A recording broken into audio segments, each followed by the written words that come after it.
ഖനന അഴിമതി കേസിൽ ജാർഖണ്ഡ് മുഖ്യമന്ത്രി ഹേമന്ത് സോറൻ ഇന്ന് ഇഡിക്ക് മുന്നിൽ ചോദ്യം ചെയ്യലിന് ഹാജരാകും. റാഞ്ചിയിലെ ഔദ്യോഗിക വസതിയിൽ വെച്ചായിരിക്കും ചോദ്യം ചെയ്യൽ. ചോദ്യം ചെയ്യലിന് പിന്നാലെ സോറനെ അറസ്റ്റ് ചെയ്യാനാണ് സാധ്യത. ഹേമന്ത് സോറൻ അറസ്റ്റിലായാൽ ഭാര്യ കൽപ്പന സോറൻ മുഖ്യമന്ത്രിയായേക്കും. 600 കോടിയുടെ ഖനന അഴിമതി കേസിൽ IAS ഉദ്യോഗസ്ഥനായ ഛവി രഞ്ജൻ അടക്കം 14 പേരെയാണ് ഇതുവരെ ഇഡി അറസ്റ്റ് ചെയ്തത്. ആർ രാധാകൃഷ്ണൻ ഡൽഹിയിൽ നിന്ന് ചേരുന്നു കൂടുതൽ വിവരങ്ങളുമായി. രാധാകൃഷ്ണൻ, ഇനി ചോദ്യം ചെയ്യലിനോട് സഹകരിക്കുക, അതുണ്ടാക്കുന്ന രാഷ്ട്രീയ പ്രതിസന്ധിയെ മറികടക്കുക, അത്തരമൊരു സമീപനമാണോ സോറൻ ഇപ്പോൾ എടുത്തിരിക്കുന്നത്? തീർച്ചയായിട്ടുമാണ് വേണു. കാരണം സോറനെ സംബന്ധിച്ച് ഇഡി ഉയർത്തിയ ഒരു വെല്ലുവിളി വളരെ പ്രധാനപ്പെട്ടതാണ്. കാരണം ഏതെങ്കിലും വിധത്തിൽ അദ്ദേഹത്തിന് ഒരു ലുക്കൌട്ട് നോട്ടീസ് പുറപ്പെടുവിക്കപ്പെടുകയായിരുന്നുവെങ്കിൽ മുഖ്യമന്ത്രി എന്ന രീതിയിൽ അദ്ദേഹത്തെ സംബന്ധിച്ച് ഒരുപക്ഷെ ഗവർണർക്ക് ഒരു തീരുമാനമെടുക്കാൻ പറ്റുന്ന അവസ്ഥയിലേക്ക് കാര്യങ്ങൾ എത്തുമായിരുന്നു.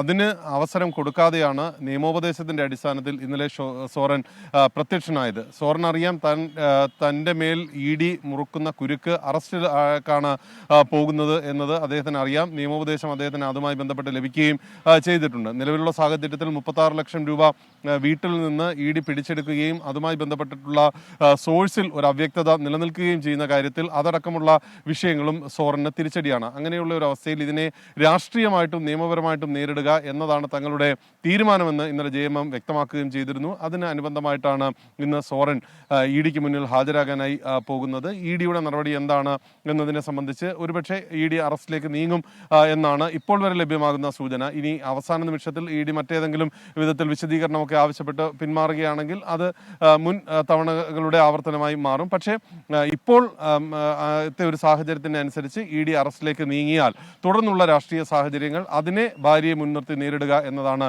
തീരുമാനം. ഒപ്പം ഈ വിധത്തിൽ ഇഡിയുടെ ഭാഗത്ത് നിന്ന് കേന്ദ്ര ഏജൻസികളെ ഉപയോഗിച്ചുകൊണ്ട് പ്രതിപക്ഷ പാർട്ടി നേതാക്കൾക്ക് എതിരായിട്ട് നടത്തുന്ന നടപടികൾ എന്ന വിധത്തിൽ അതിനെ വ്യാഖ്യാനിക്കാനാണ് തീരുമാനിച്ചിരിക്കുന്നത്. വേണുവിന് അറിയാവുന്ന പോലെ 2024 നവംബറിൽ തീരുന്നതാണ് ജാർഖണ്ഡ് മന്ത്രിസഭയുടെ കാലാവധി. അതുകൊണ്ട് തന്നെ ഇനി ഒരു നിയമസഭാ തെരഞ്ഞെടുപ്പിന്റെ ഒരു എല്ലാവിധത്തിലുള്ള സ്വാധീനവും അവിടെ